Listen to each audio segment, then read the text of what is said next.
9시에 정책조정회의가 있습니다. 원내대표를 중심으로.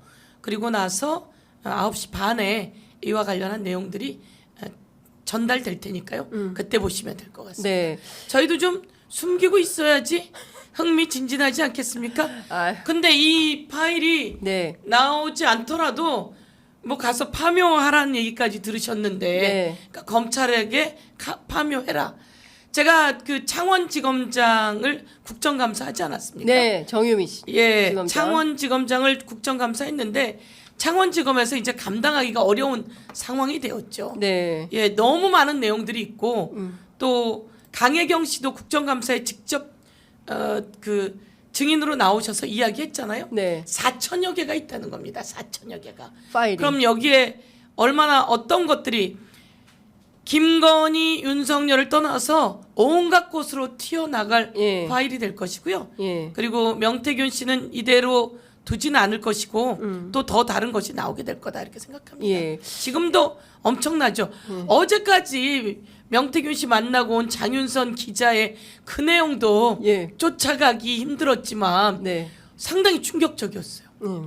그 장윤선 기자 대단하다 이런 생각도 들었고요. 아니, 갔는데 7시간을 하니까. 일단 만남은 7시간이에요. 예, 기차 시간이 대체로 그렇습니다. 아, 예, 그렇군요. 예. 제가 보기엔 명태균 씨가 곳곳에 이 부분에 그 보험을 들어놓고 있는 것 같다 이런 네. 생각이 들고 만약에 이렇게 하지 않으면 언제 무슨 일이 이분에게 생길지 모릅니다. 그렇습니다. 검찰이 예. 어떻게 옥죄어 와서 이분이 무슨 일이 생길지 모르기 때문에 곳곳에 상황을 묻어두고 네. 또 언제 터질지 모르게 안전장치를 만들어두는 게 맞다고 생각합니다. 저하고 인터뷰 과정에 바로 경찰에게 전화를 합니다. 그러니까 제가 기자들 전원에 따르면 그 자택 앞에 그 정보 형사들이 있다고 하는데 그 정보 형사들을 만나고 있냐라고 하니까 그래요? 경찰에 확인해 보겠습니다 하면서 바로 하니까 경찰 고위 간부로 보여요. 직접 전화를 받고 뭐 만나서 얘기하자고 하는데 정보 쪽에서는 나가 있지 않습니다. 이제 이런 얘기를 하면서 설명을 해줍니다. 그리고 뭐 엄청 가까운 것 같았어요. 그 통화의 맥락을 볼 때.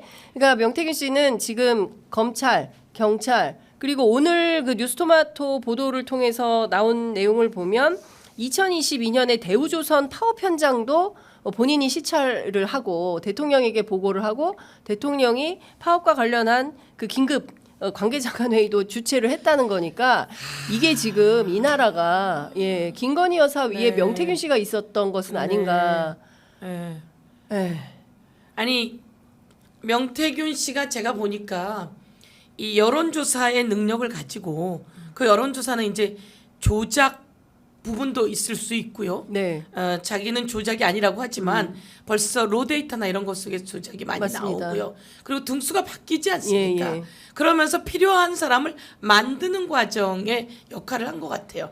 그럼 이런 역할을 명태균이 윤석열을 만나기 전에 김종인을 먼저 만났다는 거 아닙니까? 맞습니다. 예. 그럼 그 전에도 그런 역할들이 네. 있어 왔고요. 엄청난 사람인 거죠. 예. 그럼 마찬가지로 김건희 여사는 자기가 하는 여러 가지 온갖 곳에 개입하고 온갖 곳에 영향을 미치려고 하고 네. 이런 일을 해왔고 거기에 명태균이라고 하는 사람이 한 수 더 위에서 자기대로 조정을 하는 역할들을 했던 거죠. 네. 예. 그러니까 제가 보기에는 이 명태균 씨가 사실은 김종인 위원장을 팀장으로 해서 명태균, 이준석 그리고 김건희 여사 이렇게 원팀으로 좀 움직였던 것 같고요. 네. 반대로 윤핵관 팀하고 사실상 권력 암투를 벌였던 것이고 그 네. 과정에서 이것이 외화되면서 사건이 일파만파 커지고 있다. 근데 네. 그 과정에서 권력의 배후에서 명태균 씨가 했던 수많은 일들이 지금 하나씩 백일화에 밝혀지고 있는데 자 의원님 이 부분은요 공관위에서 나한테 들고 왔다.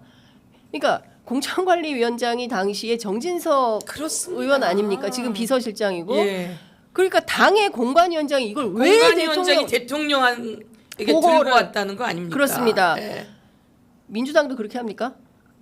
아니 저야 모르는데 그럴 리가 있겠습니까? 그렇게 하는 순간 네. 그다음 위험이 어떻게 된다는 걸 다 아는데요. 예. 그렇게 할 리도 없지만 그렇게 해서는 안 되는 거죠. 네. 그런데 여기 요 녹취 안에 다 들었어요.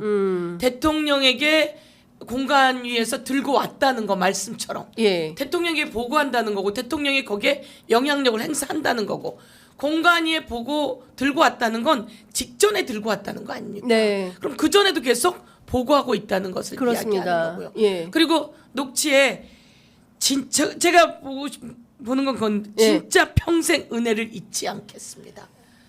이걸 보면 거래가 다 있었던 거잖아요. 그렇죠. 이건 예. 거래입니다. 이게 지금 세비 공천 반띵 거래죠. 그렇습니다. 예. 이게 지금 세비 반띵까지 가는 거거든요. 그렇습니다. 이게 예. 세비 반띵까지 예, 가는 이게 거죠. 세비 반띵까지 가는 거고 이런 겁니다. 그러니까 지금 종합을 해보면 막 너무 많은 내용이 나오니까 그거를 너무 압축적으로 설명을 좀 해드리면 공관위에서 공식 라인입니다. 정진석 공관위원장이 명단을 가지고 대통령한테 보고를 하러 간 거고 나한테 들고 왔길래 내가 김영선이가 경선 때도 열심히 뛰었으니까 그건 좀 김영선이 좀 해줘라. 이거는 2022년 6월 재보궐선거 때 창원 의창에 김영선을 공천을 줘라. 이런 뜻인 거거든요. 그런데 주변에서 그렇게 말이 많으니까 뭐 좀 정리를 좀 잘하세요. 뭐 이런 맥락이었겠죠. 관련해서 명 씨가 진짜 평생 잊지 않겠다 은혜를. 그리고 나서 3억 7,520만 원에 해당하는 여론조사 비용을 김영선 공천으로 퉁치고 세비 반띵 이렇게 이어지는 거 아니겠습니까? 제가 보기에는 네. 그런데 그렇게 말이 많대. 이거는 그거죠. 이거 어려운 건데 내가 해준 거야. 아, 그러니까 윤석열 대통령이 네. 나는 김영선이 열심히 대선 했으니까 누구랑 열심히 했겠어요. 명태균을 소개해 준 거잖아요. 그렇습니다. 명태균을 소개해줘서 나를 이렇게까지 만들어줬으니까 해주고 싶고 그런데 그렇게 말이 많은 건 이거 어려운 건데 내가 해준 거거든. 네. 라고 얘기를 하니까 정말 죽을 때까지 평생 잊지 않겠다는 대답을 하게 되는 거죠.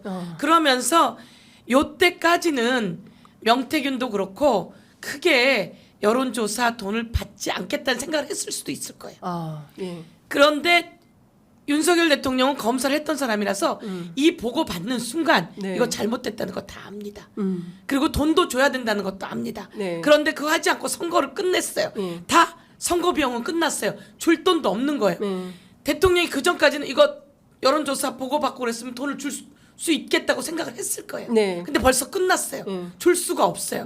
그러니 민기적 거렸고 예. 명태균은 이제 이 시점에 돈이 필요하겠다라고 생각해서 받으러 갔고 네. 이제 못 주니까 차단됐고 그런 과정 속에서 검찰 조사가 들어왔다고 그 정도는 다 알겠죠. 네. 그럼 그 정도 무마시켜 줬어야 되는데 네. 무마시키지 않고 적당히 놔두는 거죠. 아, 그러니까 이게 다 계산이 있는 이제는 끊어야 될 때라고 생각했으나 그 과정에 이런 녹취와 네.